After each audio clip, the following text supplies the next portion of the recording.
여러분 안녕하십니까? 지역 내 예술 가치를 확산하고 건강한 예술 생태계를 조성하기 위해서 대구문화재단 예술지원센터 주관으로 아주 특별한 라운드 테이블을 마련했습니다. 7월부터 12월까지 한 달에 한 번씩 모두 6차례를 기획했는데요. 오늘은 그 첫 번째 순서입니다. 라운드 테이블 명칭을 예술 작당회라고 지어봤습니다. 여기서 작당은 때를 지어 무리를 짓다 이런 뜻은 아니고요. 지을 작자의 달콤한 맛, 당 이런 뜻입니다. 예술을 좀 더 달콤하게 만들자는 우리 예술인들의 희망을 담아서 조금 재미있게 지어보았습니다. 문화와 예술을 좀 더 달콤하게 만들자는 예술 작당. 앞으로 문화예술계 다양한 분야의 전문가들을 모시고 폭넓고 심도 있는 이야기들을 나누고자 합니다. 자, 그러면 오늘 그 첫 번째 라운드 테이블을 열도록 하겠습니다. 진행을 맡은 저는 대구가톨릭대학교 언론관광부 최경진 교수입니다. 오늘 예술 작당에는 대구예술발전소 커뮤니티룸에서 진행을 하고 있는데요. 오늘은 현장에 관객 없이 비대면으로 진행이 됩니다. 본격적인 토론에 들어가기 앞서서 저희가 짤막한 영상 하나를 준비했습니다. 함께 보시고 이야기를 나누도록 하겠습니다.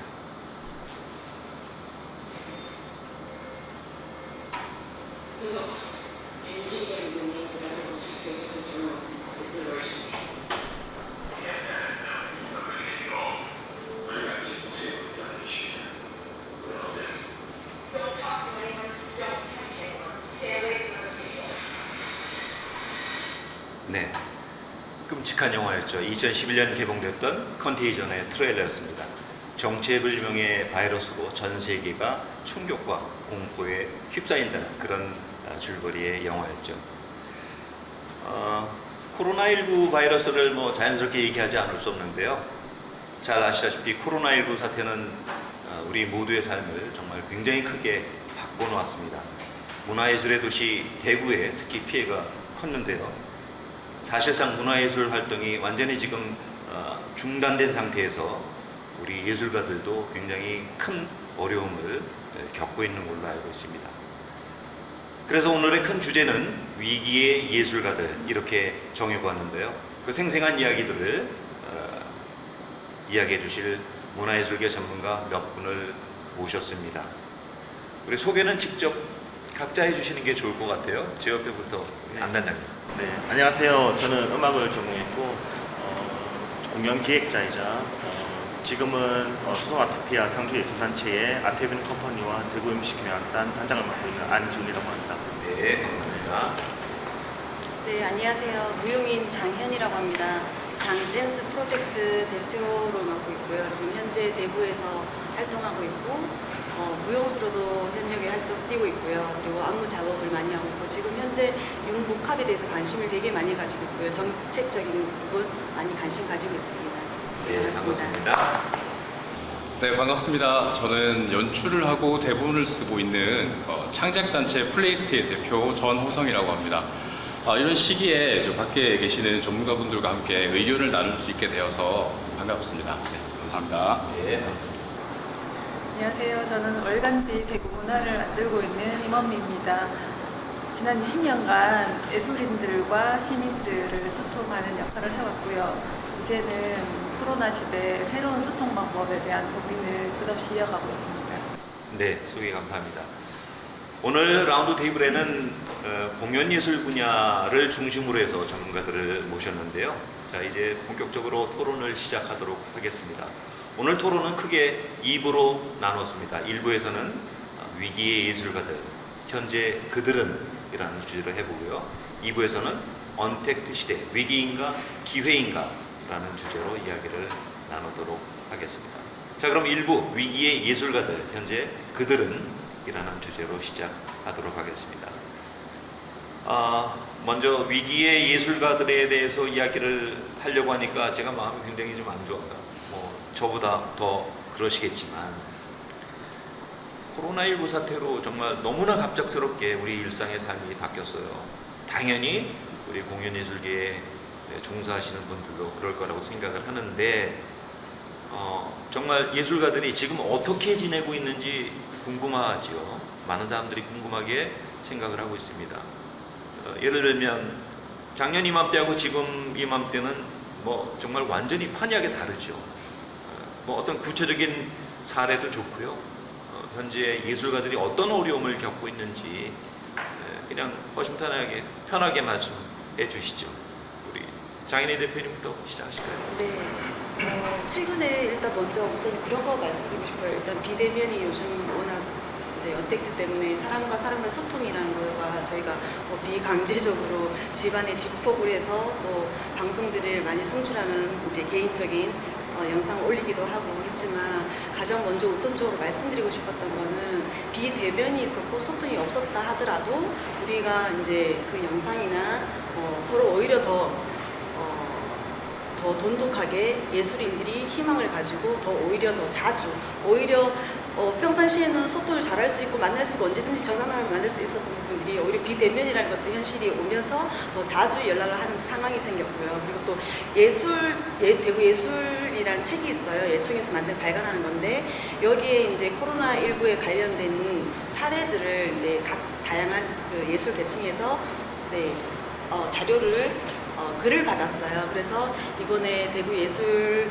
165호 여름호에 굉장히 두꺼운 걸로 해서 이번에 이제 사례들이 수록되어 있습니다. 근데 이 내용들을 살펴보면 저희가 비대면이라는 현실을 맞이하면서 굉장히 위기였고 힘든 상황이지만 이 힘든 상황이 장기적으로 되면서 오히려 더 각자가 개인적으로 다 자기만의 희망적인 스토리를 가지고 개인만의 시간을 또 개인만의 돌아보는 여유를 개인만의 나름대로의 어떤 살아가는 방법들을 이 안에 다 기록되어 있더라고요. 그래서 꼭 이게 위기라고 표현한다기보다는 제 개인적으로 생각은 위기를 통해서 다시 한번 우리가 어떻게 더 예술을 해 나가야 될 것인지 또 개인적인 예술의 삶을 어떻게 더 나아가야 될 것인지 돌아볼 수 있는 어떤 계기가 될 수 있다고 생각하거든요. 그래서 이 시간을 통해서 또 이런 자리를 통해서 우리가 더 많은 의견들을 만들어내고 더 나아갈 수 있도록 위기라기보다는 더 극복해낼 수 있는 희망의 자리라고 생각하고 있습니다. 네, 좀 뜻밖이에요. 굉장히 어려운 시간을 보낼 거라고 생각을 했는데 나름 이렇게 아주 의미 있는 그 모임도 갖고 서로 소통을 더 많이 하게 됐다니까 굉장히 의미 있는 시간이라고 생각을 합니다. 자, 우리 안 대표님. 네, 사실 코로나19 전과 지금과 비교를 한다면 사실 뭐 이전과 지금만 단순히 비교를 한다면 사실상 공연을 저희가 거의 중단된 상태였기 때문에 사실 뭐 그거에 대해서 이제 얘기하기에는 사실 거의 다 모든 게 중단이었기 때문에 다만 이제 제가 말씀드리고 싶은 거는 이제 예술인들 위기 예술인이라고 얘기한다면 이제 사실 10년 전부터 이미 위기는 계속됐었다라고 저는 생각을 하고 있고요. 지속적으로 예술인들이 많이 힘들었고 그거에 대한 이제 충분한 이제 제가 생각하는 이유는 보상이 이루어지지 않았기 때문에 과거 10년이나 현재나 크게 달라지지 않았기 때문에 좀 그 부분이 조금 이제 계속 지속적으로 힘들었다고 저는 생각을 하고 있습니다. 네. 그러니까 코로나 발발하고 난 다음에 한 5개월 동안 뭐 거의 어려운 네. 시간을 보냈다 이런 네. 말씀을 해주셨는데 우리 연극계는 어때요? 네, 이게 지금 코로나19 사태가 워낙에 장기화되다 보니 그리고 또 끝을 알 수 없다 보니까 이제 많은 잡혀있던 행사와 공연들이 취소되거나 연기되거나 기한 그런 상황에 놓여 있게 됐고요. 그러다 보니까 지금 한창 뭐 코로나가 발발했고 심화되었던 5월부터 지금까지 뭐 다양한 축제와 행사들이 진행되었어야 되고 그에 따라서 다들 저마다 연습을 하거나 공연을 하거나 하는 활동들을 이어가야 하는 상황이었음에도 불구하고 그런 것들이 안 되다 보니 일단 아무것도 할 수 없는 상황이 우선이었고요. 말씀하신 대로 희망적이라고 얘기하시는 부분도 한편으로는 그렇기 때문에 대외적으로 나가지 못하는 스스로 해야 되는 것들에 조금 더 집중을 한다거나 뭐 그런 방향들이 있었습니다. 더더군다나 이제 평소에는 예술가들의 생계에 대해서 별로 관심이 없었는데 지역민들이 모두 저희 부모님도 관심이 없었는데 이런 시기가 되고 이제 어렵다는 이야기들이 나오면서 예술가들이 생계나 생존이나 활동에 어떤 어려움이 있다는 것이 약간 공론화되는 느낌이 있는 것 같아요. 이제 그로 인해서 생기게 되는 이제 뭐 일을 주시겠다는 분들 이거 좀 해보지 않겠니? 온정의 손길도 있고. 근데 이제 안타까운 거는 어쨌든 예술가들이 본래 하고자 했던 것들, 하는 것들을 지속하지 못하는 거는 제가 볼 때 큰 어려움이 아닌가라는 생각을 하고 있습니다. 우리 그 임원미 편집장님, 지금 공연계가 사실 거의 뭐 우리 그냥 하는 말로 개점 휴업 이런 말 써도 되는지 모르겠습니다만 너무 안타까운 상황인데요. 그 월간 대구문화 그 좋은 잡지인데 혹시 요즘 콘텐츠 기근으로 고생하고 있지 않으세요? 쓸거리가 없어서 어떻습니까? 제가 제일 처음 놀랐을 때가 2월 중순이었는데요. 네. 3월로 마감을 거의 할 즈음에 갑자기 모든 행사가 취소되면서 이제 지면이 확 비었는데 대체 지면으로 제가 생각했던 게 원로 예술인들이나 기존 예술가들은 어떻게 위기를 극복할까를 빠르게 취재를 했어요. 해봤는데 참 기억에 남는 말이 뭐냐면 지금 보셔도 아시겠지만 다들 긍정적이시잖아요. 약간 현실이 부정적이지만은 않으세요. 근데 그때 하신 말씀 중에 제일 기억에 남는 게 언제 위기가 아닌 적이 있었나. 원래 어려웠다 라고 말씀하셨어요. 그러면서 그 속에서 또 예술꽃을 피워가는 게 예술인들의 역할이자 몫이 아니겠냐라는 말씀을 하셨고요. 또 앞서 말씀하셨듯이 잡지를 만드는 사람 입장에서 우리가 기획하고 예술인들이 행위하시는 그 예술 행위가 펼쳐지는 현장은 모르는 다수 대중을 모이도록 하는 건데 지금 코로나가 만들어낸 현실은 아는 소수 그리고 비대면이기 때문에 이런 바뀐 현실에 맞는 컨텐츠들을 기획 준비하시듯이 저희도 그 잡지에 이제 온라인 공연 코너를 만든다거나 조금 다르게 변화를 시도하고 있습니다. 그런데 5개월 정도 흐른 지금으로 봐서는 지면이 또 넘치고 있어요. 어떻게들 하시는 거죠? 참 신기한 일이기도 합니다. 네.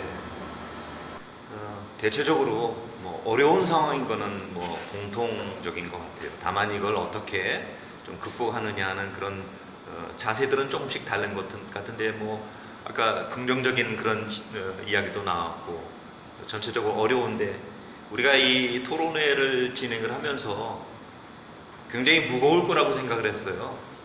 그래서 정말 얄밉잖아요. 코로나19 바이러스. 왜 이런 게 갑자기 어느 날 갑자기 터져서. 그래서 뭐 여기 참석하신 분들도 마음이 썩 편치 않으실 것 같은데 제가 그 여러분들 앞에 그 스케치북을 하나씩 그 준비해 드렸습니다. 이거 사전에 말씀 안 드렸는데 우리 공연계 예술계의 현실을 갖다가 생각을 해보시고 간단한 퀴즈예요. 제가 퀴즈를 드릴 테니까 땡땡땡 적합한 단어를 생각을 하셔서 큼지막하게 스케치북에 적어주시면 되겠습니다. 코로나19 문화예술인들에게는 땡땡땡이었다. 근데 뭐 굳이 3음절에 제약받지 마시고 3, 4, 5 이런 음절 이용해도 괜찮습니다. 한번 생각을 해보시고 스케치북에 코로나19 문화예술인들에게는 무엇이었다 한번 써보시죠. 어떤 단어가 적합할까요? 저도 한번 써보겠습니다.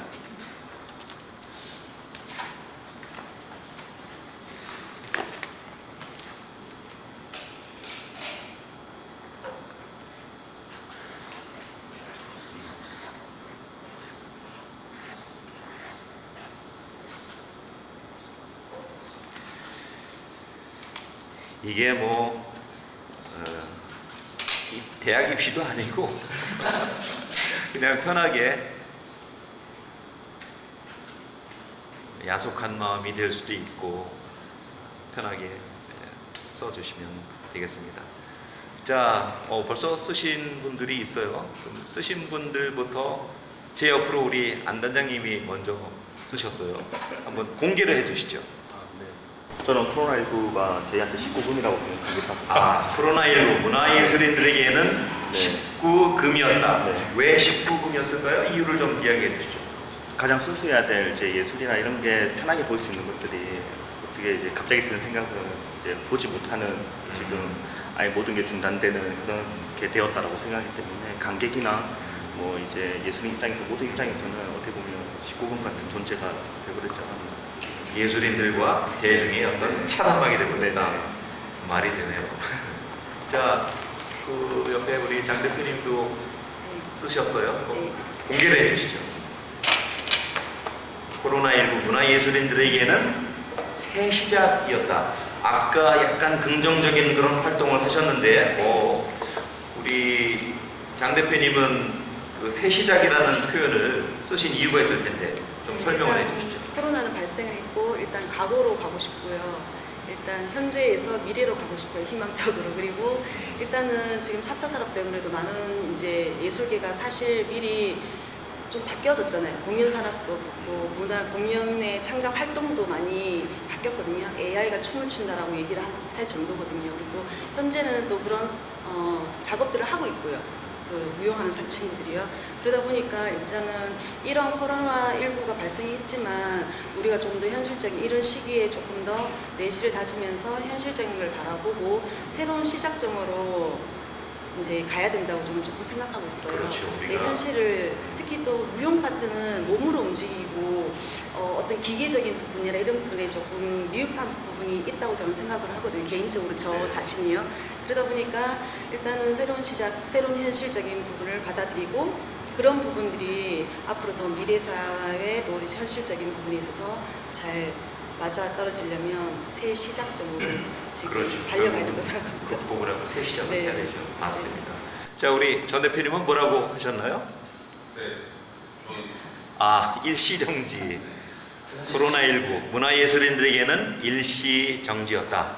그 정지였다라는 단정적인 것보다는 일시 정지였으면 좋겠다는 바람을 좀 더 많이 생각을 하게 됐어요. 그래서 지금 예술계에도 워낙에 다양한 분들이 계시고 다양한 상황들이 있다 보니 지금 굉장히 절망적인 분들도 있으시거든요. 그런 가운데 또 다른 해법을 찾으시는 분들도 있으시고 아니면 기존에 해왔던 것들이 이 코로나19와의 어떤 대척점이 있지 않아서 또 활동을 이어가시는 분들도 있고 그런 다양한 상황 속에서 실은 모두가 이게 지금 뭔가 멈춰 있을 것 같고 끝나버릴 것 같은 위기감이 있는데 어떻게든 이게 위기로 종결로 끝나지 않고 잠시 멈춤으로 남았으면 좋겠다는 생각을 좀 담았어요. 방점은 그러니까 일시네요. 네네. 그렇죠. 좋습니다. 자, 우리 팀장님 뭐라고 하셨나요? 리셋. 코로나19 문화예술인들에게는 리셋이었다. 제가 이렇게 영어로 써버렸습니다. 제가 쓰면서 새 시작이란 좋은 말도 있는데 이 한국어 문학을 전공한 사람이 영어를 써버렸는데요. 제가 이제 20년이라는 시간을 말씀을 드렸는데 대구 문화는 창간된 지 35년이 흘렀고요. 근데 이제 예술 행사나 예술인들의 숫자 그리고 예술 행위의 어떤 폭과 깊이를 보면 근래에 너무 빨리 팽창해 왔어요. 그래서 양적 팽창과 질적 어떤 수준의 깊이나 확대나 이런 것들을 같이 고민할 시간이 없었던 상황에서 어찌 보면 빨리 당겨진 4차 산업혁명처럼 앞만 보고 달려갔는데 조금은 다르게 재정비할 수 있는 시간, 리셋의 기회가 아닐까 저는 그렇게 생각하고 있습니다. 오늘 사실 힘들고 어려운 그런 심정으로들 나오셨을 텐데 어떻게 이렇게 생각하시는 게 굉장히 긍정적이에요. 당연히 그렇게 가야 되겠죠. 좋습니다. 저도 공개를 할까 합니다. 코로나19 문화예술인들에게는 물귀신이었다. 그렇게 생각해요. 2월 말에 터지고 정말 종잡을 수 없을 정도로 물귀신처럼 우리 인간 세계를 갖다 이렇게 전 세계적으로 특히 이제 문화예술계 저 굉장히 사랑하는 우리 문화예술인들에게 고통을 준 그러나 물귀신은 꼭 언젠가는 잡히게 돼 있습니다. 그런 희망을 갖고 있습니다. 자, 이제 본격적으로 좀 구체적으로 더 들어가 보겠습니다. 코로나19 사태로 우리 공연예술계의 아티스트들이 어려울 것이다라고만 얘기를 하는데 실제적으로 얼마나 어떻게 어려운지 그런 사례들을 좀 들어보면 우리가 더 이해를 더 할 수 있을 것 같아요. 실제로 여기 나와 계신 분들을 포함해서 내 주변에 우리 단체에 또는 우리 업계에 예술가들이 어떤 어려움을 겪고 있는지 들었거나 직접 경험했거나 하는 이야기들을 좀 해주시죠. 우리 임 편집장님부터 해주실까요? 네, 지금은 어느 정도 좀 적응하신다거나 할까 긍정적인 이야기를 했지만 솔직히 1, 3월에는 절박했습니다. 절박했던 게 뭐냐면 시립예술단이라거나 아니면 어떤 기관 단체에 소속되어서 활동하는 예술가들이 아닌 이상은 대부분이 수입이 0이었어요. 그래서 많이들 힘들어하셨고 그 힘들어하셨던 부분들을 가려운 부분들을 긁어주려는 정책들이 지금 펼쳐지고 있기 때문에 희망이 보이는 거지. 정말 힘들어하셨고요. 그다음 그 힘들어하셨던 그것이 이제 제도 정비로까지 이어지는 것 같은데요. 왜냐하면 행사를 계약했는데 취소되었을 때 어느 정도 진행되었을 때까지는 반은 뭐 보장받는다라거나 계약금 뭐 이런 부분들이 정비되지 않았었는데 그런 제도 정비라는 어떤 새로운 어떤 그런 해결점까지 찾아낼 수 있었던 것 같고요. 오늘 공연 예술 위주로 준비하고 있긴 한데 제가 이제 출연진들의 성함을 보면서 전시 부분이 없어서 제가 오늘 이 코너에서는 전시 분야 예술가들의 이제 이야기들을 준비를 했는데 처음에 오셨을 때는 원래 힘들었으니까 뭐 계속 힘들지라고 하셨지만 이후에는 시선 때문에 힘들어하셨어요. 예술가들은 왜 팔려고 하니? 벌려고 하니? 원래 어려운 게 예술가가 아니었니? 라는 거죠. 가까운 예로 7월 초에 이 바로 근처에 있는 수창 청춘맨션에서 안팔 불태라는 퍼포먼스 형식의 아트 페어가 열렸어요. 팔리지 않으면 불태우겠다. 어찌 보면 이게 정신적인 의미인데 그런 작가 정신을 재정비하겠다. 그리고 어렵다. 이런 것들을 알리기 위한 건데 잘못 해석해서 너희들 안 삼아 불태운다 이 말이다. 그 말은 협박이니? 작가들이 원래 어려워야지. 그림이나 똑바로 그려라. 제가 그런 이제 기사에 달린 댓글들을 보면서 예술가들이 얼마나 가슴 아팠을까를 생각하는 거죠. 그래서 당연하게 누리는 우리 주변의 미술 환경, 음악 환경이라고 일반 시민들은 생각하지만 그게 아니라는 거. 그곳에 어찌 보면은 노동이란 말이 적합하지 않지만 예술 행위로 자신의 어떤 정신을 빛내는 예술가들이 있는데 그런데 이분들이 직접적인 어려움을 호소했을 때 그런 냉정한 시각들이 있더라고요. 그래서 저는 실제적으로 수입이 끊어졌던 그런 예술가들보다 예술가가 원래 어렵지 뭐 그래 어렵다고 말하니 라는 시선 때문에 더 많이 힘들어하실 것 같습니다.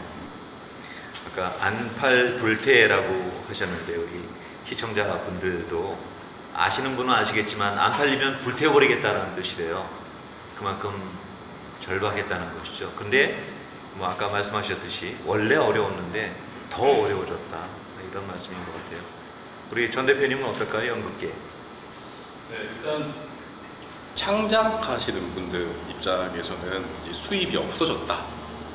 그러니까 영원이다. 는 게 일단 경제적인 타격이 있긴 하지만 상대적으로 고정 지출이 있으신 분들이 있어요. 그러니까 뭐 장비 렌탈을 하신다거나 아니면 극장을 운영하신다거나 그래서 계속 고정 지출은 계속 이어지지만 수입이 없는 분들 최근에는 제 가까운 이제 영상 팀은 아예 이제 폐업을 해버린 경우도 있고 그리고 새가 많이 나가버린 경우도 있고 또 더군다나 이제 2차, 3차로 어떤 창작진과 함께 협업을 해야 되는 분야에서는 데미지가 많이 큰 것 같아요. 아무튼 일이 없기 때문에 그런 부분이 일단 경제적으로 좀 어려운 부분이 일단은 눈에 보이는 부분이고 그 다음에 어려운 부분들은 실제로 이제 활동을 할 수가 없는 부분들 왜 이게 모여서 해야 되는 작업들은 모임 자체가 서로에게 너무 부담이 되고 제가 이제 그 잠깐 뭐 공연도 코로나 그 시국 중에 했었는데 가장 무서운 것이 관객이 오지 않는 것, 티켓이 판매되지 않는 것이 무서운 게 아니라 함께 모여서 연습하는 우리 중에 누군가 한 명이라도 어떤 감염자가 나왔을 경우에는 우리 모두가 어떻게 될 것인가에 대한 두려움이 굉장히 컸던 것 같아요. 그래서 모여서 그 작업을 해야 되는 분들이 이제는 모이지 않고 어떻게 작업을 해야 되는가에 대한 막막함이 일단 좀 큰 문제가 아닌가 생각이 들어요. 특히 이 연극계는 이 연극이라는 게 그 좀 좁은 공간에서 소극장 같은 데서 이루어지는 경우가 많잖아요. 그러다 보니까 이제 우리 관객들도 바짝바짝 앉아 있어야 되고 그런 상황에서 코로나라는 게 굉장히 우리한테 위기로 다가온 것 같아요. 뭐 다들 그랬겠지만 특히 연극계에 굉장히 뭐 타격이 심하지 않았는가 싶어요. 자, 우리 안 대표님은 어때요? 지금 일단 당연히 3월, 4월을 물론이고요. 이제 5월, 6월 달에도 그 여파가 미쳤기 때문에 사실 이제 처음 말씀드린 것처럼 모든 게 중단된 상태였고 공연이나 행사 같은 경우에는 이제 6월부터 해서 조금씩 해서 이제 7월 달부터 사실상 생업을 시작했다고 해도 과언이 아닙니다. 물론 지금도 코로나19가 끝나진 않았지만 지금 예술인이나 뭐 프리랜서 분들이 많은 분들이 아직도 이제 예전만큼, 그러니까 작년 이맘때쯤과 비교했을 때는 확연하게 지금 이제 회복하지 못하고 있는 상황이고요. 제가 이제 주위의 사례를 보니까 이제 사실상 코로나19로 인해서 반년을 그냥 보냈잖아요. 사실 반년, 이제 6월 때까지 반년을 그냥 보내고 나니까 이제 생업이 힘들고 해서 제가 뭐 성악가 부부, 이렇게 유학 갔다 오신 부부 얘기를 들어보면은 유학까지 갔다 오셔가지고 한 분은 대리운전하고 있고 한 분은 고깃집에서 일하고 있고 일하시면서 여러 가지 그런 이제 아픔을 이렇게 얘기를 할 때는 굉장히 저도 마음이 좀 많이 아팠거든요. 그뿐만 아니라 저희 뭐 가연악단에 있는 친구들도 얘기 들어보면 단원들이나 이렇게 얘기를 들어보면 여러 가지 다른 일도 하고 있고 아르바이트도 하고 있고 여러 가지 이제 힘든 이게 연주가 없으니까 네. 그리고 지금도 그거를 이제 이어나가고 있는 네. 그런 이제 음악가들이 좀 많았다는 게 이게 지금 현재 현실이 이렇구나 하고 이제 그렇게 볼 수 있습니다. 네. 또 이제 또 미혼 예술가와 또 기혼 예술가에 또 따라서 또 이제 또 확연히 또 달라지는 부분이 또 많고요. 네. 지금도 역시 그렇게 유지하고 있다고 보시면 될 것 같습니다. 일단 관현악단 같은 경우에 연주자들이 뭐 공연이 있어야지 모여서 연습도 하고 해야 되는데 그게 다 취소돼 버렸으니까 네. 연습도 자연히 이제 없을 테고 네.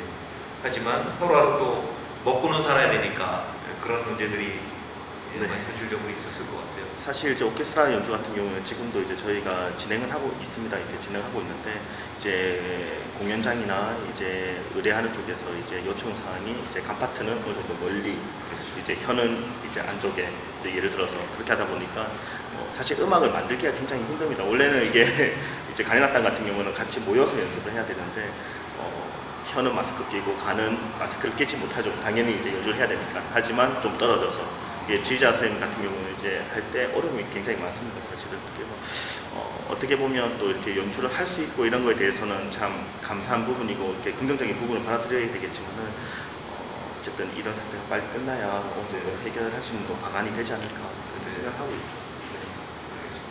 우리 장 대표님은 네, 지금 안지훈 선생님과 정호선 선생님께서 하신 부분이 다 공연예술 분야 이야기의 공통점이라고 생각하거든요.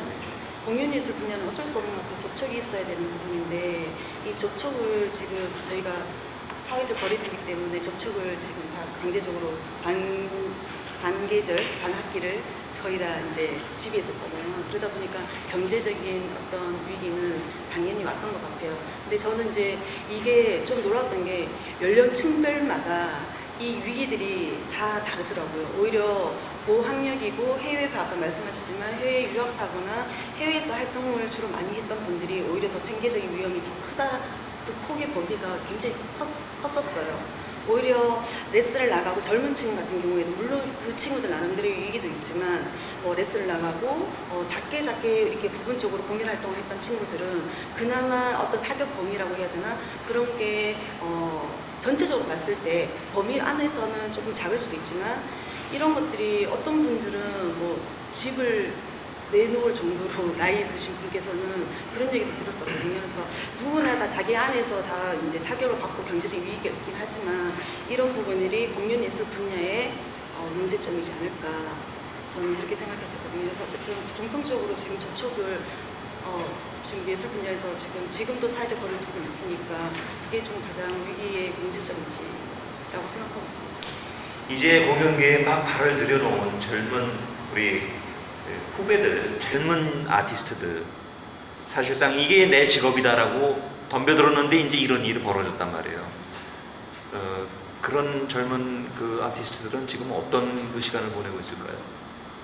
사실 이제 졸업하고 대학원 생활을 한다든지 아니면 이제 창작 활동을 해야 위한 아무 경연대를 이제 준비를 한다라든지 그 단계에 할 수 있는 어떤 프로젝트를 참여하는 경우가 되게 부분에 이제 무용 부분에 있어서 이제 현실이거든요. 근데 그런 게 지금 다 스탑되어 있는 상황이다 보니까 일단은 다 예술 활동을 할 수 없는 상황이다 보니까 이 친구들이 나는 예술을 해야 될까? 할 수 있을까?라는 생각을 가지고 있고요. 또 예술이라는 게 그런 것 같아요. 무용 부분도 계속 하다 보면은 내가 내 의지와 상관없이 또 계속 해 나가는 부분도 있어요. 위기가 왔을 때. 정말 그만두고 싶을 때도 같이 흘러가다 보면 또 계속 할 수밖에 없고 또 그게 또 힘이 돼서 해 나가게끔 되는데 지금 현실은 하고 싶어도 할 수 없는 상황이다 보니까 어쩌면 이런 젊은 친구들이 지금 다 올스탑이 되는 상태이기 때문에 과연 제가 어떻게 뭐 단정 지어서 말씀드릴 수는 없지만 내년이나 그 후에 일단 현상들이 나타나지 않을까 저는 생각하고 있거든요. 네, 그래서 지금 뭐라고 딱히 지금 저희가 이런 의견들이 지금 사실은 많이 필요하다고 생각해요. 이런 자리가 굉장히 중요하다는 생각하고 있는 게 이런 의견들이 다양한 의견들이 나와서 향후에 좀 더 좋은 의견들로 반영이 되길 좀 바라고 있습니다. 제가 얼마 전에 그 예술 단체들이 이제 많이 있잖아요. 연주 예술 단체들. 그래도 연주 예술 단체의 그 고정 직원으로서 연주가이지만 고정 직원으로서 직장을 갖고 있는 중견 예술가들 그분들은 그래도 월급이라는 게 있잖아요. 그래서 야, 이 어려운 시기에 우리 이제 막 판에 들어온 젊은 우리 후배들 너무 안 됐다 해서 그 SNS에서 긴급 생활 지원 기부금 모금 행사를 한 적이 있었어요. 그래서 이제 이 선배들이 중견 선배들이 이제 좀 각 분야에 해갖고 그걸 SNS에 올리고 확산을 시켰는데 나름 그래도 긴급 지원금 정도는 모금이 됐다고 그러더라고요. 실제 현장에서 끼니를 걱정하는 그런 그 후배 예술인들이 있다는 얘기를 들었다는 거죠. 그 얘기 듣고 굉장히 뭉클하면서 굉장히 가슴 아픈 그런 생각을 해서 혹시 그런 사례들이 있었나요? 우리? 네. 이런 부분에 있어서 이제 지원금 부분에 이제 이야기가 나올 수밖에 없는 부분인데요. 지금 프리랜서냐 보험금이 이제 가입되어 있는 사람이냐 이 두 개로 이제 좀 바라볼 수 있을 것 같아요. 젊은 친구들 같은 경우에는 대부분이 다 프리랜서거든요. 저 또한도 마찬가지고 대부분 예술 활동하기 위해서는 보험금이 가입되어 있는 경우는 없어요. 그런데 그나마 저희 같은 경우에는 젊은 신진을 지나서 어느 정도 창작 활동을 했는 친구들 같은 경우에는 보유번호증이라는 문화재단에서 지원금도 받고 하기 때문에 어떤 자격 증명을 할 수 있는 것들이 있는 거죠. 근데 프리랜서 친구들 같은 경우에는 이제 창작 활동을 해 나가고 있기 때문에 보유번호증을 만들어서 하기보다는 왜 그게 이제 보유번호증이 없냐면요. 한국문화예술위원회에서 창작 그 지원금 받는 부분에 보유번호증이 없어야지만 지원금을 받을 수 있는 게 있어요. 젊은 친구들한테. 네, 그게 좀 아이러니한 거죠. 누구나 다 지금 고용보험 이런 코로나 때문에 고용보험이 다 가입이 되어 있어야 된다라고 처음에 1차는 고용보험이 다 되어 있었던 건지 알았던 거죠, 국가에서. 그래서 다 발표를 해서 이제 신청하라고 했는데 대부분의 예술을 신청을 하지 않은 상태가 되니까 2차에서는 프리랜서라고 다시 만들어졌잖아요. 그러니까 대부분의 현실적으로 고용보험에 가입되어 있지 않았었다. 이제 이게 또 한문위에서는 고용보험에 가입되어 있지 않아야지만 또 그 300만 원의 창작 지원금을 또 받아서 자기가 생계의 어떤 그 작업을 계속 꾸준히 해 나갈 수 있는 걸 되고 있잖아요. 그러니까 이런 현실적인 부분들이 그런 뜻하지 않은 어려움들이 있네요. 자연스럽게 그 뭐 정부의 지원 정책을 우리가 좀 얘기를 해야 될 텐데 이번 주제로 그러면 우리 그 예술가들 개인이나 또 뭐 독립예술가들 포함해서 문화예술계를 위한 정부의 어떤 문화예술 지원 정책 뭐 나름 없지는 않는 걸로 알고 있어요. 이것에 대한 그 현장에 있는 분들의 실제 좀 느낌이라든가 목소리를 좀 듣고 싶은데 있었다면은 도움이 됐는지 어떤 측면에서 도움이 됐는지 이게 정말 얼마나 현실적이었는지 좀 더 구체적인 사례들과 함께 좀 이야기를 해보도록 할까요? 우리 연극계는 어떻습니까? 일단 그 중앙정부에서부터 해서 지금 각종 지원책이 나왔을 때 가장 받았던 첫 느낌은 와 너무 어렵다. 이걸 또 증명하라고? 왜 우리나라는 계속 예술가들에게 뭔가를 증명하라고 할까? 내가 그냥 예술 활동을 하고 있는 것에 대해서 그것만을 증명하는 게 아니라 부수적인 것들이 너무 많았어요. 그래서 이제 비교적 젊은 어린 친구들이 많이 와서 물어봤어요. 이거 어떻게 해야 되는지부터 해서 이게 과연 실효성이 있을까에 대한 고민을 일단은 했었고요. 그리고 대구에서는 제가 그래도 좀 긍정적으로 생각하고 고마웠던 부분은 그래도 이제 각 기초단체에 있는 공연장 재단에서 어떤 방법을 만들어내준 것에 대해서 어떤 그 수상한 대표의 예술인 기사 길리기 프로젝트라든가 웃는 얼굴 아트센터의 슬기로운 문화생활처럼 아마 제가 알고 있기로도 예산을 그런 방식으로 그 지침을 어겨가면서까지 지출하기 쉽지 않은 상황이었을 텐데 이제 그런 발빠른 대처들을 해주는 거에 대해서 아마 그거는 대구라는 지역의 환경을 이해하고 있기 때문에 가능한 것이 아닐까라는 생각을 했었고요. 상대적으로 중앙에서 내려온 어떤 정책들은 각 우리나라에 있는 각 지역마다 처해 있는 현황이나 상황들이 다 다른데 중앙에서 바라보는 일괄적인 잣대와 증빙 그 기준에 맞춰서 재난 지원금을 지급한다거나 어떤 지원을 하려고 하다 보니 그런 절차들이 좀 괴리되어 있지 않나라는 생각이 좀 많이 들었었습니다. 그리고 상대적으로 어쨌거나 경력이 있고 뭔가 활동을 많이 하신 분들은 비교적 그런 수혜에 울타리 안으로 들어갈 수 있으나 아까도 말씀하셨다시피 각 이제 시작한 비기너들 입장에서는 굉장히 막막한 상황이 아니었나. 오래되신 분들은 오래되신 분들대로, 시작하신 분들은 시작하신 분들대로, 그리고 단체는 단체대로, 개인은 개인대로 그런 어떤 계층의 다양성을 염두에 둔 지원 사업이 아니라 너무 일방적인 한 통로의 지원 사업이 아니었냐에 대한 어떤 안타까움이 좀 있었고, 참고로 저는 아무것도 지원을 받지 못했어요. 이런 걸 하려고 하니 이게 걸리고 저걸 하려고 하니 저게 걸리고 그래서 나는 안 되는가 보다. 아마 이런 나는 안 되는가 보다 하는 분들이 꽤 많았던 걸로 이해하고 있습니다. 어려운 경험들을 많이 하신 분들이 주변에 많이 있는 것 같아요, 실제.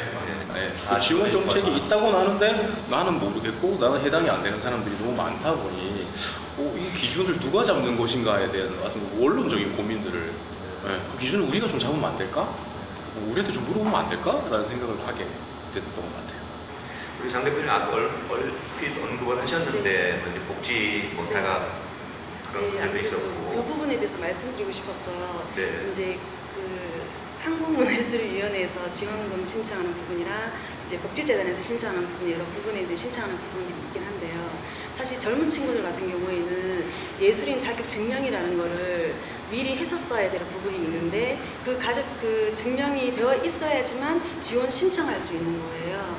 근데 젊은 친구들은 사실 그렇게 세부적으로 디테일한 서류 작업들을 해보지 않았고 지원금 신청에 대해서 지역 지자체의 대구문화재단이라든지 이런 거에 익숙해 있다가 이런 부분을 자격을 증명을 해야 되는 부분을 하다 보니까 그때 돼서 이제 신청을 해야 되는 거죠. 그래도 다행히 대구문화재단에 대구예술인 지원센터가 있잖아요. 그래서 거기에서 많은 부분들을 도움을 주셔서 이제 생겼기 때문에 앞으로는 좀 더 많이 현실적으로 나아질 거라고는 생각은 하지만 일단 그런 부분들에 대해서 이제 홍보도 많이 안 되어 있는 상황이고 지금 예술지원센터에서 많은 부분을 홍보를 하고 있어요. 이제는 대구에서는요.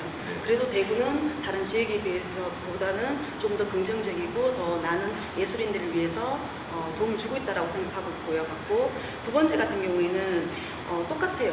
무용 부분에서 지원을 받은 사람은 제주에도 아무도 없거든요. 그리고 물론 이거를 내려고 그러면 이거의 자격 기준이 맞지가 않는 거예요. 현실랑 너무 안 맞는 거예요. 그러다 보니까 이걸 내면 이게 안 되고 이걸 받기 위해서는 또 이걸 증명을 내야 되는 부분이 있고 그러니까 모든 것들이 현실하고는 조금 별개의 문제들이 있어서 제주에는 아무도 받은 사람이 없습니다. 페이퍼, 증명서 이게 문제네요. 역시 마찬가지입니까? 어때요? 이제 조금 전에 얘기했던 거 좀 이어서 얘기하자면 이제 저희 단원들 중에서도 이렇게 얘기하는 게 예술인 활동 증명서가 필요하니까 지금 이제 신청을 했단 말이죠. 코로나19에 대한 지원 사업을. 근데 이제 하도 안 나오니까 전화하니까 7주가 걸린대요. 발급하는데 7주가 지금 심사가 너무 밀려가지고 7주가 걸린다는 거예요. 중요한 거는 지금 이제 기한 시한은 지금 2주도 안 남았는데 그럼 7주 뒤에 나온 나 이거 못 받네. 못하는구나 이렇게 되는 거죠. 근데 이제 사실 재원 자체도 지금 나온 걸 보면 이제 일반 이제 예술가들 좀 모를 수도 있겠지만은 찾아보면 재원 자체가 한 2,000명에서 3,000명 정도밖에 규모를 못 받으니까 전국에서 그 정도밖에 못 받으니까 어떻게 보면은 또 전부 다 해당 사항을 가지고 이게 받을 수가 없다라고 봐야 되거든요. 인원 자체가 적으니까. 네.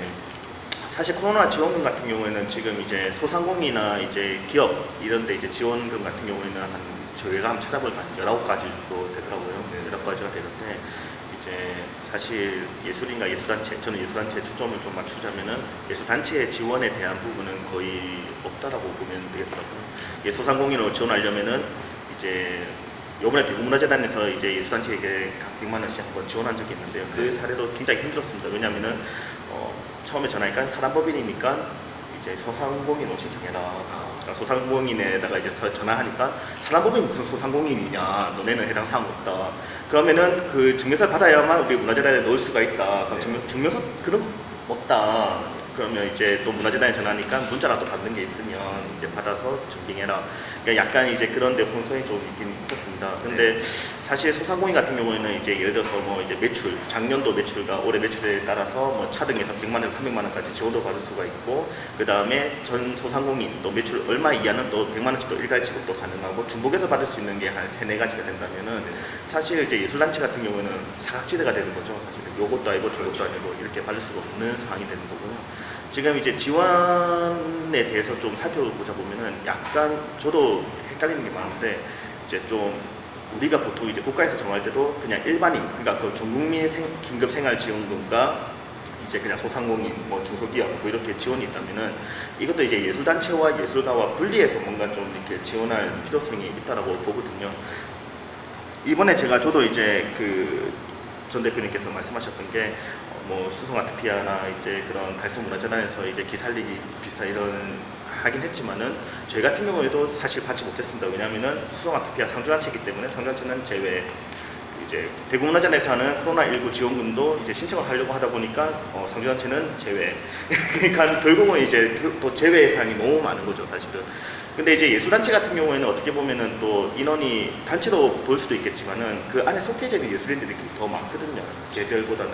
이게 이제 어떻게 보면은 활동하는 게 뭐 더 많이 활동할 수 있는 부분도 있고 더 이제 챙길 수 있는 부분도 있는데, 사실은 예술단체는 뭐 그냥 이렇게 배제된 느낌을 가지고는 있거든요, 사실은. 그냥 뭐 어쨌든 뭐 그 부분을 떠나서 그런 지원 뭐 금을 많이 달라 뭐 적게 달라 이런 게 아니라 어느 정도 그래도 이제 뭔가 기준이라는 게 좀 명확하게 뭔가 뭐 어려우면 다 같이 어렵지, 이게 뭐 뭘 받았으니까 너는 뭘 어떤 자격이 되어 있으니까 없다, 이거는 조금 형평성이나 모든 부분에서 조금 그렇지 않나. 합리적으로 좀 합리적으로 했으면 했으면 좋겠다. 네. 제가 한 말씀 좀 네. 드리고 싶은 게, 네. 기존의 예술가와 예술단체에 대한 지원이라는 것의 어떤 큰 틀이 어떤 공공이나 사회적 목적에 의해서 사업비로 지원해주는 형태가 이제 일반적이었어요.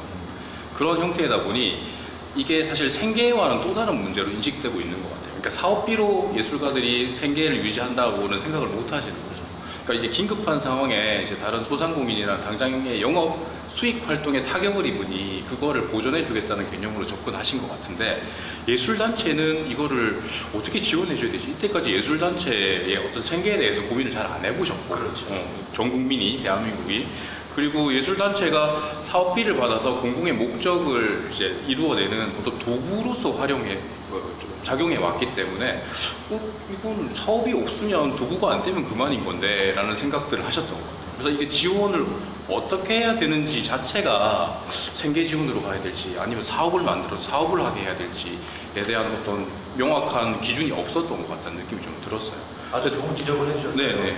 그 자연스럽게 그 다음 주제가 이제 그건데, 네. 우리 그 지원 정책이 말이에요, 우리 임원미 편집장님, 그 대체로 이제 부정적인 경험을 갖고 있잖아요. 그리고 뭐 안타깝고 비합리적이고 뭐 이런 지적들이 많이 나오는데, 제가 뭐 관의 입장을 대변하는 건 아니지만 관으로서도 전혀 없었던 일이 터지고 난 다음에 이제 5개월밖에 안 됐거든요.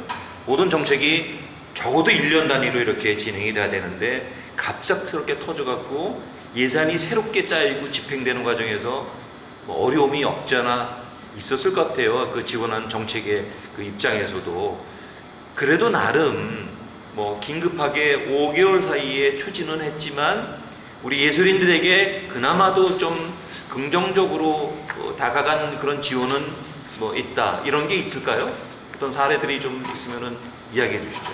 지금 이제 그 그런 지원들이 정책들이 펼쳐진 지 오래지 않은 시간에 평가하고 판단하기는 좀 이르다고 봅니다만은 끝없이 고민해왔던 게 예술인 지원 방법이었던 것 같아요.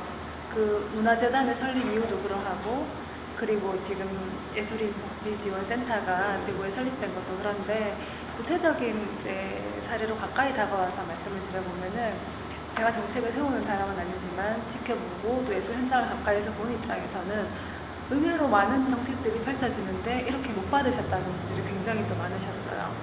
그래서 그런 못 받으셨다는 분들의 결론은 뭐냐 하면 보다 더 현장의 목소리에 관심을 가져라. 현장에 많이 와달라. 그런 말씀을 하세요. 예를 들어서 문학인의 경우에도 오랫동안 눈에 보이는 활동을 했음에도 불구하고 증빙 서류가 없으시대요. 왜냐하면 시집을 내는 게 쉽습니까? 발표는 했는데 발표를 벽에 붙일 수도 있고 신문에 기부할 수 있는데 이 발표한 게 리플렛으로 나와줘야 된대요. 그나마 공연 전시 분야 분들은 나아요. 근데 시 쓰시는 분들은 시를 리플렛으로 찍어내지 않잖아요. 그러므로 예술활동 재증명에 이번에 떨어지셨다 하더라고요. 그런 부분들이 있는 것처럼 정책을 펼치고 세우는 기관과 예를 들어 정부나 지자체와 중간 매개 기관 그리고 예술 현장의 어떤 소통이 잘 되는 게 굉장히 중요할 것 같은데 여러 사례로 봤을 때 지금 대구에서는 올해 그래도 작년부터 준비했던 걸로 알고 있는데 그나마 이렇게 예술인 지원센터가 생겨서 서울 예술인 복지센터의 어떤 매개 역할, 자체 기획 어떤 프로그램들이 굉장히 많이 진행되고 있는 것 같아서 저는 긍정적으로 보고요. 그 외에 이제 대구의 수많은 문화예술기관 단체들이 뭐라도 했어요. 대구문화예술회관의 DAC용 라이브, 달서문화재단, 수성아티피아 다 했는데 그마저도 빈 구석이 많았어요. 상주단체라거나 아니면 했던 사람 계속 하고 있어요. 그렇게 할 수 없는 분야들을 생각했으면 좋은데 기관들도 급하니까 기존의 기획들을 빨리빨리 바꾸기 바빴던 것 같아요. 그래서 이제 저는 절반 이상을 흘러온 지금은 향후에 남은 기간은 그 속에서 소외된 곳이 없는가를 한번 돌아볼 수 있는 그런 이제 기획들이 이어졌으면 좋겠고 지금 또 전시 분야를 또 제가 살짝 여기를 덧붙이자면 지난주에 갑자기 정부에서 800억, 900억이 지금 지자체에 확 뿌려지고 있어요. 문체부에서. 그래서 왜냐 공연을 이런 식으로 이제 기획하는 곳들이 많아서 프로그램들이 있는데 시각 분야 예술가들은 모여 있지 않거든요. 다들 들어가 있습니다. 작업실에 들어가 있는데 이 들어가 있는 사람들을 나오게 해서 행사를 펼칠 수 있는 방법이 이제 공공미술 프로젝트. 제가 또 이제 와서 웬 또 공공미술인가 생각을 했는데 공공미술 프로젝트가 애초에 기획되었을 때가 처음부터 예술가 지원이었다고 하더라고요. 1930년대부터. 근데 이번에 또다시 정부가 급하게 떠올린 게 공공미술 프로젝트예요. 근데 지금 강원도는 70몇 억이라고 지금 신문에 나오고 대구도 제가 알기로는 그저께 얼마 정도 예산이 책정된 걸로 알고 있는데 이거를 어떻게 쓸 것인가 또 고민인 거예요. 잘못하다가 조형물 거절한 게 버그 세워진다거나 그런 게 아닌 실제적으로 구석구석 숨어있는 예술가들이 행위를 하고 그 예술 행위를 했는 결과물들이 시민들이 이렇게 보기 싫어하지 않아요. 예를 들어 다리에 하나 세워지고 이러면 안 되잖아요. 그래서 보다 더 나은 혜택을 주기 위한 고민들을 하기 위해서 계속 회의를 하고 계시더라고요. 그래서 결론은 뭐냐면 예술 현장과 분야별, 장르별 현장의 목소리를 더 귀를 기울여야 한다. 그 역할을 누가 해야 될 것인가. 중간에 정책을 집행하는 분들, 그 재단, 센터 등등이 있겠죠. 기획사들까지. 전체적으로 지원이 흡족하게 이루어지지는 않았지만 그래도 지자체 단체별로 또 예술 유관 단체별로 조금씩 그렇게 움직이는 그런 과정은 있었던 것 같아요. 나름 긍정적으로 평가할 수 있겠는데요. 아까 우리 정호성 대표님 굉장히 중요한 말씀해 주신 것 같아요. 여태까지 이제 그 지원 단체에서 사업비로 지원해 줬지 쌀 사는 데 지원해 준 건 아니잖아요.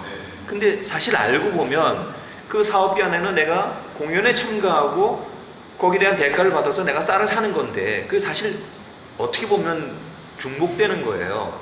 근데 이제 우리 공무를 수행하는 분들은 이게 이제 계정에 공식 이름이 어떻게 쓰여지느냐에 따라 다르단 말이죠. 그래서 그런 어려운 점이 현실적인 어려운 점이 있는데 어때요? 연극계에서도 그런 실제적인 경험을 했었나요? 그 사업비가 아닌 그 쌀을 사는데 정말 생계 지원을 하는데 지원을 했을 때 부딪혔던 어떤 어려운 점들이 있었나요? 근데 이제 비슷한 답변이기도 하고 좀 다른 답변일 수도 있는데 이제 그 말씀하셨다시피 사업비로 지원을 해주고 누군가는 받고 누군가는 받지 못한다고 했을 때 그 받으면 행복하냐라는 얘기를 저희끼리는 하게 돼요. 근데 이제 받는다는 거는 어떤 목적이 뚜렷한 사업비를 받는 게 시민의 세금이기 때문에 시민들을 위해서 써야 하는 어떤 건데 이를테면 공공미술 프로젝트 같은 경우도 예를 들자면 벽에 이제 그림을 그리는데 이 그림이 이제 이 사업의 목적은 어떤 목적으로 이런 그림을 그려야 된다 하는 게 이제 명시되어 있고 그거를 수행하는 도구로서 작용하게 되는 거죠. 그 작가님이 그 그림을 그리는 작가님이 평소에 그리고 싶었던 그림이냐 아니면은 이게 뭔가 생계를 위해서 사업비를 받기 위해서 해야 되는 그림이냐에 따라서 좀 달라지는 부분이 있어요. 실은 코로나19로 인해서 겪게 되는 예술가나 예술단체들의 어려움이 경제적인 어려움이 분명히 있죠. 이제 그거는 그 이전에도 계속 해왔던 부분이고 크게 뭐 물론 굉장히 절박한 상황임은 맞습니다. 근데 이제 그 더 힘들게 하는 것은 그나마 나오는 지원 정책이라는 것도 내가 하고자 하는 본연의 어떤 예술 활동보다는 뭔가 자꾸 도구로 쓰이고 서브로 쓰이고 우리 다시 본디의 예술가로 돌아갈 수 있을까에 대한 불안함이 있는 거죠. 지금 그 대한민국 국민들 모두가 힘드니 이분들을 치유할 수 있는 어떤 예술 활동을 해라라고 이제 그런 방식들이 많이 있어요. 어떤 기관과 협력해라, 지역의 주민들과 참여해라. 근데 정작 예술가는 누구에게 힐링을 받아야 되느냐에 대한 고민이 좀 놓이게 되는 상황이고요. 그리고 아까 이제 그 쌀 말씀도 사업비를 받아서 참여하시는 예술가들한테 인건비를 지급하고 이제 그것이 생계로 환원되는 상태에 있긴 한데 보통 대표자들은 그 사업비를 받아서 본인 인건비를 가져갈 수가 없어요. 그 규정상 기획자도 기획비 인건비를 가져갈 수 없어요. 그렇다면 나는 왜 대표를 하고 있는가? 왜 기획을 하고 있는가? 좋다. 나는 안 가져가도 되지만 내가 하고 싶은 예술을 한다면 그래. 내가 대리운전해서 돈 벌어서 먹고 살아도 괜찮아요. 내가 할 수 있는 걸 할 수 있다면. 근데 그런 정책이 잘 없어요. 이번에 이제 긍정적으로 느꼈던 건 예술인 기살리기 프로젝트, 그 웃는 얼굴 아트센터의 슬기로운 문화생활 프로젝트를 통해서 아 이거 하나 좋네. 기획 의도, 기대 효과 같은 거 안 써도 되네. 그냥 내가 하고 싶은 걸 하면 되네.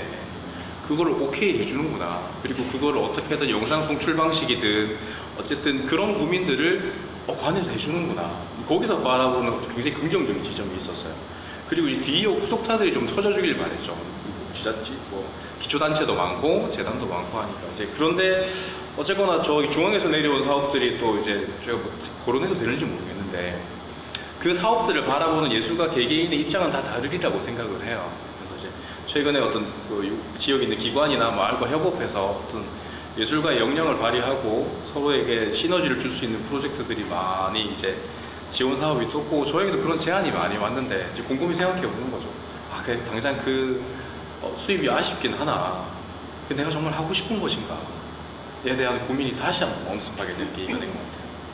그 이전에 말씀하셨지만 저희가 열심히 달려오고 양적으로 많이 팽창하면서 어쩌면 굉장히 기능적으로 작용해오던 예술가들이 많았던 것 같아요. 그러니까 이런 걸 하게 되면 내 노래할 줄 아니까?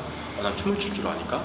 어떤 컨셉이나 의도가 있든 거기에 맞춰주는 방식으로 예술가들이 작업을 많이 해왔는데 이제 그런 것들이 다 단절되고 나서 브레이크가 걸리니까 한번 고민해 보게 되는 거죠. 내가 너무 달려왔는데 내가 20살 때 이런 걸 하고 싶어서 이 일에 들어왔는데 지금 올해 30대 중반이든 난 그 일을 이뤘는가 아니면 그냥 기능인이 되어 있는가 또 지원 사업을 받고자 하기 위해서 페이퍼를 쓰는 페이퍼 워커가 되어 있는가에 대해서 그래서 제가 아까 일시정지라고 언급을 했던 것도 그렇고 자 그렇다면 말씀하신 대로 이제 지원 사업의 어떤 가이드를 잡고 정책의 방향을 잡으시는 분들이 막연하게 예술가들 지금 당장 힘드니까 단돈 얼마라도 챙겨줄 수 있으면 이런 걸 해도 되잖아 라고 너무 쉽게 생각하시는 게 아닌가라는 고민을 좀 하게 됐어요. 그래서 정말 그분들이 원하는 게 경제적인 어려움과 아니면 내 활동 그리고 앞으로의 이 삶에 대해서 또 고민이 깊어지는 이 지점을 짚어낼 수 있는 정책가들이 있으시면 좋겠다는 생각을 정황하지만 제가 설명을 드리게 됐습니다. 이 말을 해도 돼야 될지 모르겠는데 당연히 할 수 있는 얘기입니다. 네. 왜냐하면 목소리를 자꾸 내야 돼요. 목소리 안 내니까 모르고 넘어가는 거 그런 경우가 많았어요. 제가 여기 그 메모를 한 게 어떤 사업에 대한 지원이 아니라 사람에 대한 지원을 좀 해주면 좋겠다는 지금 이제 대구광역시는 굉장히 큰 도시이고 주변에 둘러보면 20대 청년들이 많이 보이거든요. 대학도 있고. 그래서 대구광역시가 좀 착각하고 있는 것 같아요. 저 친구들은 졸업하면 대구를 다 떠나거나 고향으로 갈 친구들인데 가까운 예로 이제 경북에 있는 작은 소도시들만 봐도 이미 청년이 없어요. 눈에 보이질 않는 거죠. 제가 얼마 전에 가까운 도시에 가서 이제 카페에서 미팅을 하려고 카페를 찾는데 카페가 없는 거예요. 그래서 다방에 갔어요. 여기 카페가 없네요? 라고 하니까 카페 해봐야 누가 오나? 라고 하더라고요. 그러니까 그 연령대가 아예 없는 그런 도시들은 그 사람이 어떤 목적을 가지고 어떤 무언가를 하는 게 중요한 게 아니라 그 사람이 우리 도시에 있다는 것 자체만으로 굉장히 소중하게 생각하고 그 대상자가 그 사람이 앞으로 할 수 있는 미지의 무한한 가능성에 대해서도 투자를 할 각오가 되어 있는데 이제 큰 도시일수록 그런 각오가 좀 안 돼 있는 것 같아요. 어쨌든 눈에 보이고 있다고 생각하니 그래서 어떤 사업의 목적에 대해서 이 지원보다는 그 사람이 여기 계속 머물게 할 수 있는 지원이 좀 길게 보고 네. 이 후속 예술인 후배 양성에 대해서도 인적 네. 자원을 키우는 의미에서 중요하다는 말씀을 해주신 것 같아요. 그 짧게 제가 하나씩 두 분한테 말씀을 드려볼게요. 제가 최근에 보니까 무슨 공공단체 연구원에서 그 연구 결과가 나왔는데 코로나19 사태로 인해서 벌어진 손실액이 총액이 한 1,500억 된다고 그러더라고요. 그게 이제 뭐 어떤 기준인지 제가 자세히는 뭐 보지 못했으나 그렇다면은 그런 차원에서 그 이번에 그 또 뭐 수백억도 이렇게 지원해주기로 이렇게 얘기를 하는 것 아닌가 싶은데 만약에 그런 현실적인 지원이 지금 뭐 무용계나 음악계에 이렇게 주어진다면 뭘 하고 싶으세요? 그 지금 이제 저희 예술가들, 음악가들하고 이제 얘기를 하다 보면 이제 사실 이런 얘기합니다. 긴급생활지원비 뭐 100만 원 이런 것보다 네. 사실은 현실적인 뭐 진짜 지금 당장 뭐 똑같은 얘기인데 그 받아서 뭐 내면 되지 않느냐 이렇게 생각할 수도 있는데 그냥 이제 어느 정도 제도가 이렇게 돼도 그냥 뭐 임대료라든지 뭐 아니면 뭐 전기료 뭐 생활 진짜 생계 같은 이런 거를 정말 그냥 감면이라든지 정말 했으면 좋겠다. 그냥 큰 걸 바라는 게 아니라 돈을 이제 뭐 이번 코로나로 인해서 뭐 200만 원씩 100만 원씩 지급하겠다 이런 내용이 아니라 그냥 뭐 이제 생활에 정말 쓰이는 이거를 감면을 해준다든지 뭐 아니면 뭐 그거에 대해서 이제 쓸 수 있는 돈을 준다든지 그게 그 목적에 쓸 수 있는 차라리 그게 좋겠다라는 얘기를 제가 많이 들었거든요. 근데 어떻게 보면 정말 이게 여기까지 왔구나 정말 우리가 생각하기에는 정말 와닿는 거 그런 쪽으로 지원해주면 좋겠다라는 생각했습니다. 우리 어려운 후배 예술가들을 위해서 예를 들어 무용계에서 지원을 좀 받는다. 뭐를 하시고 싶으세요? 저는 지금 당장에 이제 그 한 번의 지원이 중요하다고 생각하지 않고 만약에 그 돈을 받아서 그 제도를 바꾸는 어떤 거에 뭐 자담이든 간담이든 그 제도를 바꿀 수 있는 어떤 도출될 수 있는 부분들에 대해서 그 돈을 써야 된다고 생각을 하고 싶어요. 여기서 말씀드리고 싶은 부분들이 있는데요. 다 같은 의견들인 것 같아요. 저희가 문화재단이나 이제 지원을 국가에서 받는 지원들은 대부분은 창작 중심의 지원 사업들이 있거든요. 복지 관련된 사업이라기보다는 예술 작품을 만들어내기 위한 어떤 창작 작업에 대한 사업이고 이 지원금은 저희의 생계와 상관없이 저희가 기본적으로 예술 활동을 해 나가는데 보조 역할로서의 어떤 지원금을 부수적으로 옵션 역할인 거죠. 그래서 저희가 자부다람이라는 게 지금 현재는 많은 부분들이 이제 혜택을 받고 있는 부분이 있어요. 실질적으로 원래는 지원 사업이라는 거는 창작 결과물을 만들어내기 위한 보조의 어떤 지원금이라는 거죠. 그리고 저희가 생계라는 거는 이번에 이제 코로나19가 발생됐기 때문에 이제 예술인들의 생계와 또 복지와 이런 부분이 이제 대두가 됐잖아요. 이런 부분들은 복지 쪽에 이제 문제인 거죠. 근데 저희가 워낙 이게 서울 중심으로 잡혀져 있고 한국복지문화재단 쪽에 잡혀져 있다 보니까 지방에 계시는 많은 예술가들, 특히 나이 많으신 어른들, 원로 예술가들은 아예 이런 부분들에서 제도적인 거를 다시 잘 모르는 부분이 많거든요. 그래서 저는 여기에서 이제 정말 이게 중요하다고 몇 년 전부터 생각해오고 조금 이런 게 바뀌어야 된다고 생각하는 부분이 각 지역마다 예술 환경이나 생태가 분명히 다르거든요. 대구는 그래도 예술 생태가 굉장히 잘 활성화되어 있고 좋다라고 알고 있어요. 그런데 이런 부분 이번에 코로나19 발생해서 막상 열어봤을 때 과연 지원금을 받았고 어떤 혜택을 받은 사람이 제 주변에도 아무도 없었고 지금 말씀만 들어봐도 없단 말이에요. 그렇다라면 이게 국가나 서울 정부에서 이제 조사를 매번 한문위에서 하고 있거든요. 근데 그 실태 조사가 중요한 게 아니라 각 지자체에서 이런 실질적인 그 지역의 예술 생태를 조사를 해서 그 생태가 먼저 만들어져 있어야 된다고 생각해요. 그럼 그 역할을 누가 해야 할 것인가?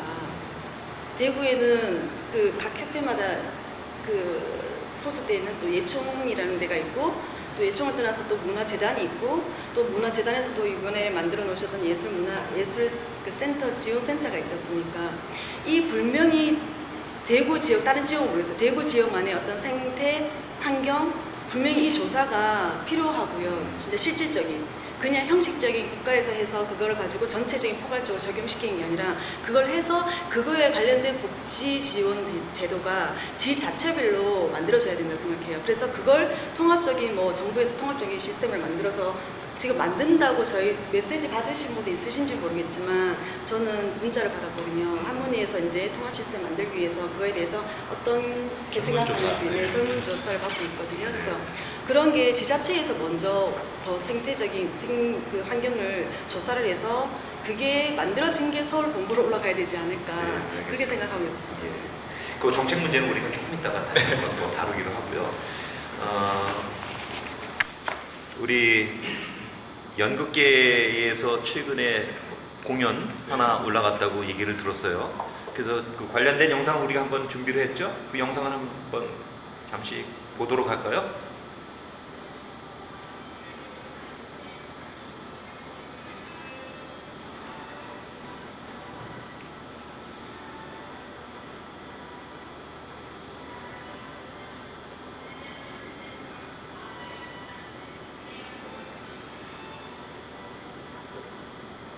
네. 그 뮤지컬인가요? 네, 뮤지컬이고 저희가 네. 낭독 공연이라는 형태를 가지고 공연을 했었고요. 일단 이 공연은 그 코로나 사태로 일단 다들 문을 걸어 잠그고 잠시 침체되어 있던 공연계에서 그 지난 5월 16일 날 민간 소극장 최초로 공연을 하게 됐어요. 하게 된 계기는 일단 개인적인 계기는 주변에 이제 젊은 어린 배우들이 너무 절망적이어서 이제 그만두겠다, 취직하겠다는 얘기까지 나와서 이대로 내버려 두면 선배로서 좀 너무 마음이 아플 것 같아서 뭐라도 같이 하자라고 이야기를 좀 나누게 됐었고요. 근데 다만 이제 그때 너무 감염의 위험이나 이런 것들이 있어서 이제 대본이랑 악보를 개별로 다 주고 함께 모여서 연습하는 거는 2번 정도가 있었어요. 각자 연습을 해와서 공연을 하자. 그리고 때마침 그 대면 공연예술단체 연합회 회장님이 이제 소극장을 또 하나 가지고 계셔서 그때는 대관도 안 됐었거든요. 거기를 극장을 좀 쓰고 싶다라고 이야기를 드렸더니 그렇다면 어쨌든 최초로 그 사태 이후로 최초로 민간 공연장에서 이루어지는 공연이니 어떤 방역의 모델링을 좀 해야 되겠다. 방역을 어떻게 하면 좋을지, 관객 간의 거리는 어떻게 두면 좋을지 여러 가지 분분한 의견은 있었으나 결론 나지 않았던 것들을 그때 시범적으로 공연을 한번 하게 됐어요. 그 공연이 이제 끝나고 나서 이제 이어졌던 어떤 지자체 공공 공연장에서 지원 사업에서 같이 공연했던 장면이었고요. 이제 낭독 공연으로 할 수밖에 없었던 이유는 앞서 말씀드렸다시피 함께 모여서 연습하기 너무 어려웠다는 것. 그리고 때마침 이제 비대면 공연이어서 이제 영상으로 기록을 남기다 보니 지금 저런 형태로 돼서 좀 앞으로 이제 이야기를 좀 진전시켜야 될 부분이긴 한데 우리 계속 이렇게 공연을 해가지고는 답이 없겠다라는 생각을 좀 하기도 됐고요. 어쨌든 저 공연을 통해서 그 이후로 이제 공연 대명동에 있는 소극장들이 공연 계획이 잡히기 시작했어요. 네, 그리고 그때 남구청이나 대구시에서도 오셔서 굉장히 불안해하셨고 공연을 하고 관객이 오고 그리고 이 비말로 전염되는데 앞에서 배우들이 말을 하고 그러면 어떻게 해야 되나 앞에 뭐 커튼이라도 쳐야 되나 막 얘기를 많이 하셨는데 그냥 거기서 공연을 하고 관객으로 오셨던 분들과 이제 의견 교환도 같이 하고 해서 지금은 아마 그때보다는 공연장에서에 대한 공포감은 조금 줄어들지 않았나 생각합니다. 저게 5월에 막이 올랐으니까 5월이면은 사실 코로나19 사태로 굉장히 긴장할 때였었을 텐데 그 말씀하신 것처럼 어떻게 보면 이게 하나의 새로운 시도가 뭐 되기도 했다 이런. 그리고 굉장히 인상적인 것은 이 코로나19 사태가 우리의 연극의 진행 방식을 바꿔버렸다. 뭐 이런 뜻하지 않은 그런 결과도 뭐 좋은 경험이라고 생각을 합니다. 네. 자, 그러면은 아까 우리 정책에 대해서 조금 더 한 걸음 더 들어가 보도록 하겠는데요. 이게 뭐 많은 전문가들이 이야기하고 있듯이 코로나19 사태가 장기화될 것이다. 이런 얘기를 하고 있습니다. 뭐 최소한 몇 개월 또는 몇 년 걸릴 수도 있다 이런 얘기를 하는데, 그러면 이제 공연예술계에서 고민이 좀 깊어지지 않겠어요? 그래서 가만히 있을 수는 없다. 그러면은 그동안에 짧지만 한 5개월간의 이런 경험들을 정리를 해서 어떤 지원 정책 또는 단체들끼리 간에 어떤 자구책 이런 것들을 준비해야 할까, 거기에 대한 이야기를 좀 들어보고 싶은데 우리 안 단장님은 어떻게 생각하세요? 만약에 이게 좀 장기화되고 뭔가 해야 되는데 지원 정책이 이루어진다면 지원 정책에만 또 의지할 수 없는 거 아니에요? 자구책도 필요할 텐데 어떤 그 생각을 갖고 있을까요? 지금 일단은 먼저 앞에 얘기하셨던 거는 이제 저희가 지난 5개월 동안 뭐 이제 연주 활동을 사실상 거의 저희는 오케스트라나 이제 거의 못했다고 보시면 됩니다. 뭐 이렇게 자구책으로서 뭔가 다른 방향성을 생각을 해보지도 못했고요. 왜냐하면 나중에 또 뒤에 말씀드리겠지만은 음악 같은 경우에는 또 특히 현장 예술이기 때문에 그렇죠. 사실은 그런 이제 뭐 유튜브나 이제 미디어를 통한 음악회 자체가 저는 무의미하다고 생각했습니다.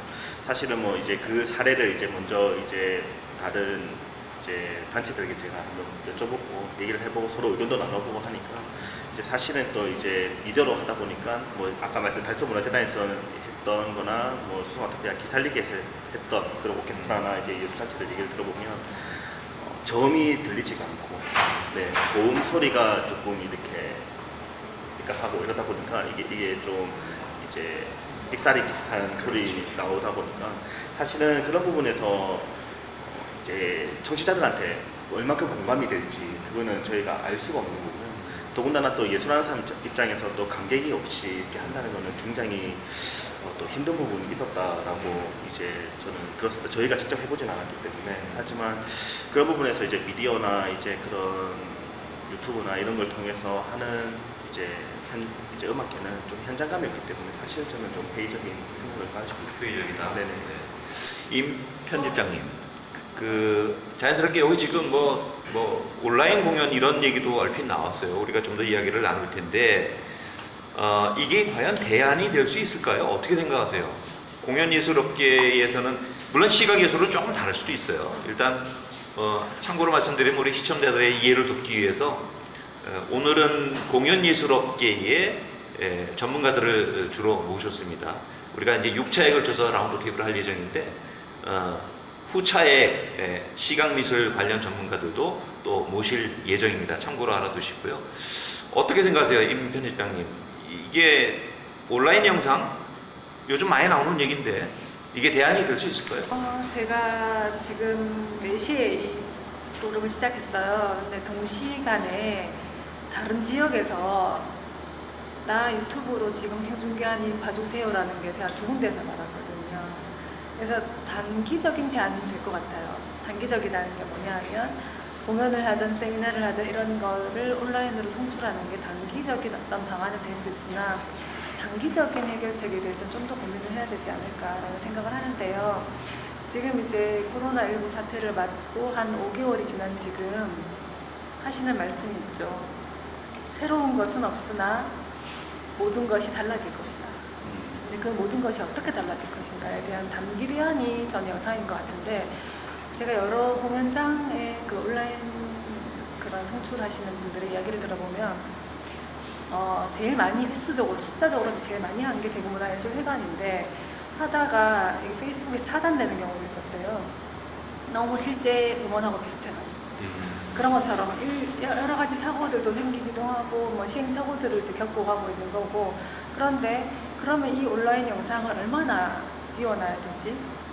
저작권 문제도 발생하는 거예요. 그래서 뭐 이거를 지금 각각이 알아서 해결하시더라고요. 제가 보기에 공연장에서 알아서 우리는 일주일 뛰었다가 내릴 거야, 뭐 2주 뛰었다 내릴 거야 이러는데, 무대 세트부터 시작해가지고 이제 모든 게 어찌 보면은 비대면으로 너무 열려버리니 또 다른 그 환경 속에서 보호해야 될 점을 찾아야 될 것 같아요. 그래서 저는 단기적인 게 아닌 것 같지만 장기적으로 온라인이든 이런 이제 다른 형식의 전달 방법을 고민할 때는 예술가들을 또 다르게 보호해가면서 행위의 저작권, 맞잖아요. 동작, 연출, 음원 이런 부분들을 보완해가면서 해야지, 급하게 지금 우선했는데 이제는 우선하는 게 아니고 장기 대안을 마련해야 될 것 같고요.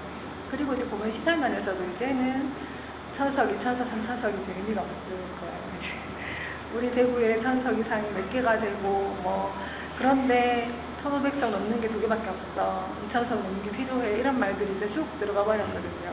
그래서 하드웨어 운영면에서도 이제 고민을 해야 될 것 같습니다. 아까 온라인 공연 이야기가 나왔을 때 크게 기대하지는 않지만 그래도 어떤 새로운 물결인 것 같다라는 그런 뉘앙스로 말씀을 해주셨는데, 이건 굉장히 앞으로 미래 세대를 보면은 흥미로운 주제인 것 같기도 해요.